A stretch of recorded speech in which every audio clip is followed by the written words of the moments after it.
Hey y'all, welcome to Art of the Budget. My name's Nicole, my pronouns are she and her, and I live in the Pacific Northwest on what is the traditional territory of the Coast Salish Nations. I'm an artist and educator currently learning about budgeting, saving, and planning for the future.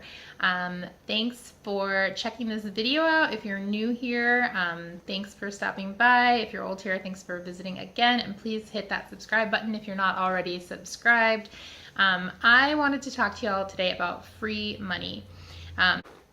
First of all, I have not fully funded it yet, but I've got a pretty good chunk of my emergency fund. And so I know I talk about this usually in my budget plan and my budget reconciliation, but that brings in basically since November, that's been bringing in $6 to $12 a month, and that is awesome.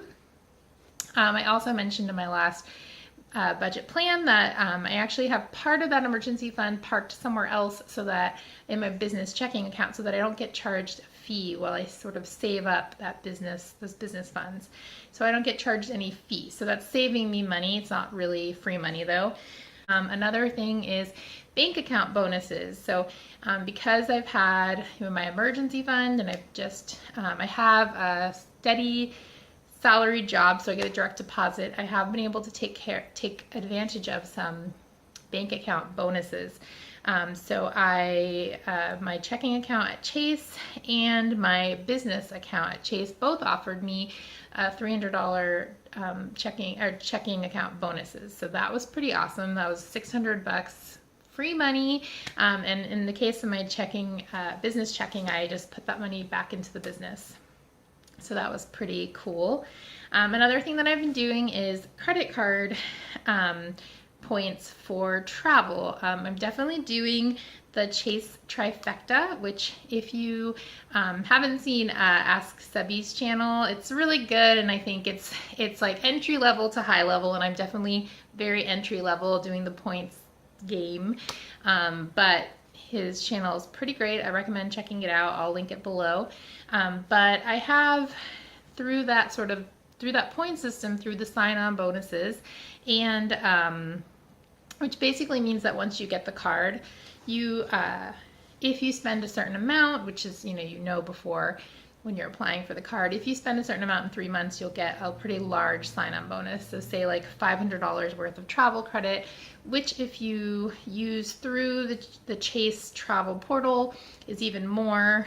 It's like instead of $500, it's $625. So I've definitely used that to my advantage since I started using the points. I have a little list here, an 850 flight to Florida for free. I got a $150 off of a flight from Washington State to LA. It was a little more than that actually, but that was like my very first thing, $150 off in 2018. I got a $250 flight to Minneapolis for free using points. And I'm trying to think. Those are the highlights.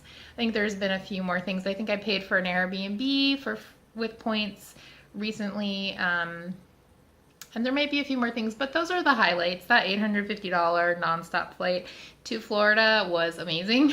So yeah. I definitely recommend, if you don't have a problem paying off your cards every month, or mostly paying them off, because I did pay $16 in interest, I do recommend the point system. But if you do have a problem with it, which it's kind of hard, it's hard to pay things off every month, especially if you have if you don't have if you have an income that fluctuates, I would say it's not worth it to even go down that track. But if you feel pretty good about it, I think it's worth checking out Ask Sebby's channel.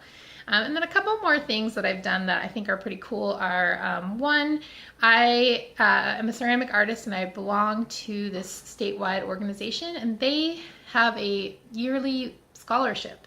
And 2 years ago, I went across the country to Maine, and I I paid a good amount of money to partake in this artist residency, and I applied to their scholarship, and I received it. So that was $500. I just got a check for $500 to use toward my residency in any way that I saw fit. And that was really awesome. So if there's organizations in your town, they may be organizations that you put service into or that you don't, but you know, you can't win if you don't play. So always worth it to apply for things. And a couple of other things that I've done, which I've talked about in past videos, is I go to this conference every year. It does differ. It's in a different part of the country every year. So sometimes it's close, sometimes it's far. But last year it was in Minneapolis, and I did a talk at the conference. So not only did I get to go to the conference for free, I also received a stipend of $300, which more than covered my hotel. And I got my flight for free with credit card points. So that was a pretty cool way to not just save money, but to make money as well. And then another thing that I've been doing lately is my company that I work for, or it's not the company, it's the state. I work for the state. I work at a community college, and we have the option to participate in this online community about health, and you can do these different challenges, and if you do a certain amount of them, you get a certain amount of points, and then you would get $125 off of your deductible. Now, everyone doesn't make their deductible every year, but I personally go to therapy at least once a month, sometimes twice a month, and then of course I do my regular yearly or every few years stuff as needed. And so I usually meet my deductible, although I have to say the plan I choose, I've crunched the numbers and I choose the one that's sort of worth it considering what services I usually take advantage of.